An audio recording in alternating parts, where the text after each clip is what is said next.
Once upon a midnight dreary, while I pondered, weak and weary, over many a quaint and curious volume of forgotten lore, while I nodded nearly napping, suddenly there came a tapping, as of someone gently rapping at my chamber door.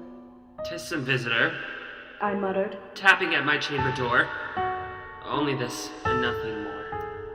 Ah, distinctly I remember, it was in the bleak December, and each separate dying ember wrought its ghost upon the floor.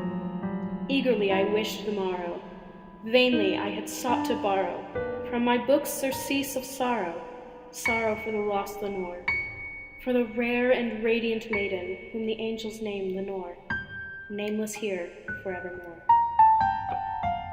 And the silken, sad, uncertain rustling of each purple curtain thrilled me, filled me with fantastic terrors never felt before, so that now, to still the beating of my heart, I stood repeating, "'Tis some visitor entreating entrance at my chamber door, some late visitor entreating entrance at my chamber door. This it is, and nothing more." Presently my soul grew stronger, hesitating then no longer. "Sir," said I, or "Madam, truly your forgiveness I implore. But the fact is, I was napping, and so gently you came rapping, and so faintly you came tapping, tapping at my chamber door, that I scarce was sure I heard you." Here I opened wide the door. Darkness there, and nothing more. Deep into that darkness peering, long I stood there, wondering, fearing, doubting, dreaming dreams no mortals ever dared to dream before. But the silence was unbroken, and the stillness gave no token, and the only word there spoken was the whispered word, "Lenore." This I whispered, and an echo murmured back the word, "Lenore." Merely this, and nothing more. Back into the chamber turning, all my soul within me burning.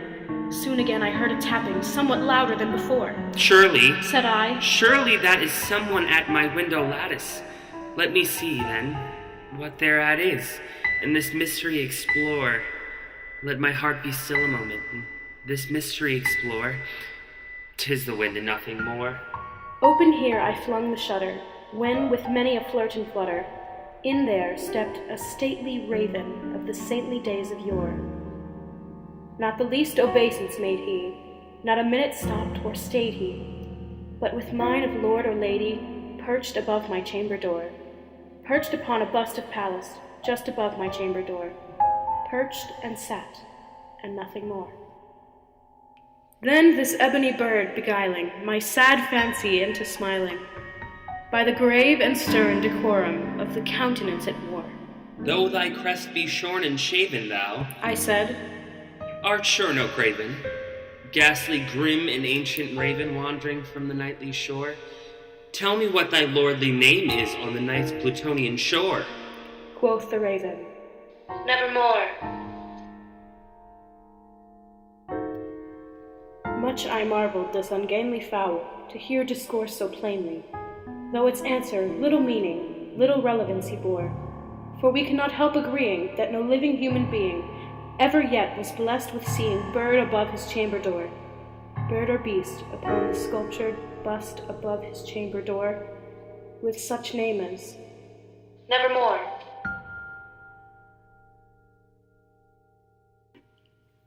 But the raven, sitting lonely on the placid bust, spoke only that one word, as if his soul in that one word he did outpour.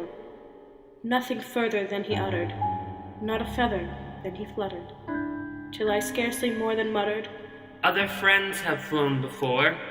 On the morrow he will leave me, as my hopes have flown before." Then the bird said, "Nevermore."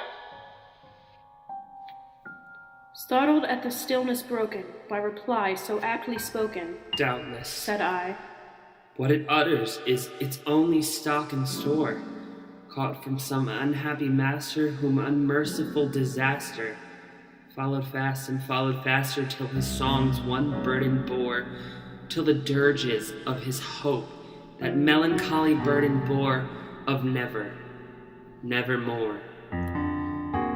But the raven, still beguiling all my fancy into smiling, Straight I wheeled a cushioned seat in front of bird and bust and door.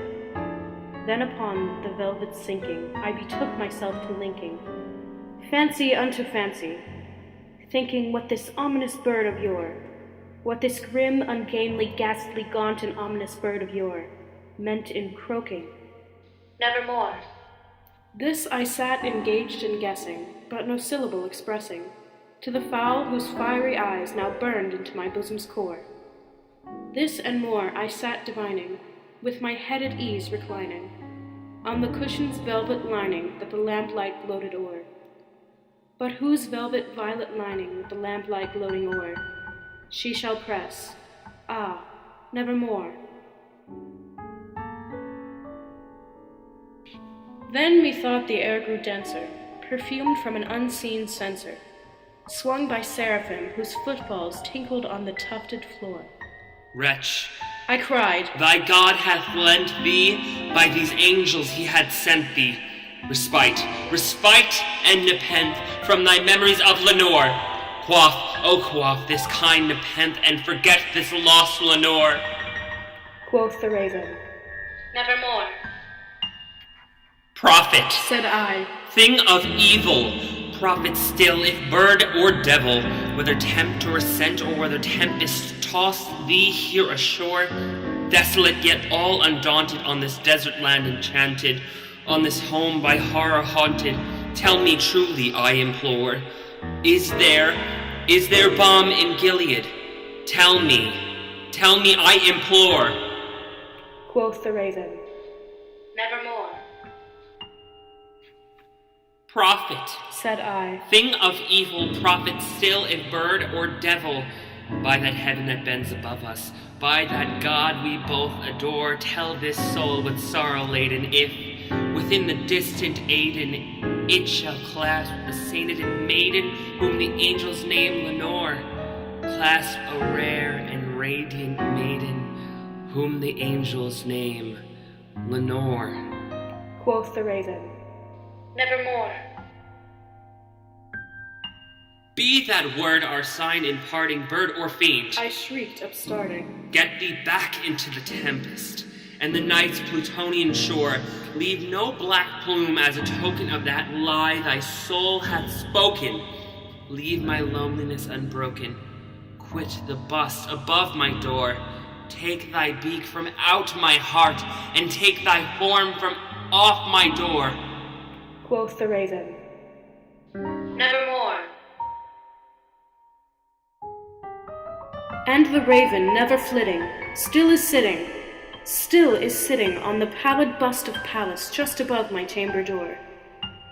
And his eyes have all the seeming of a demon's that is dreaming, and the lamplight o'er him streaming throws his shadow on the floor, and my soul from out that shadow that lies floating on the floor shall be lifted.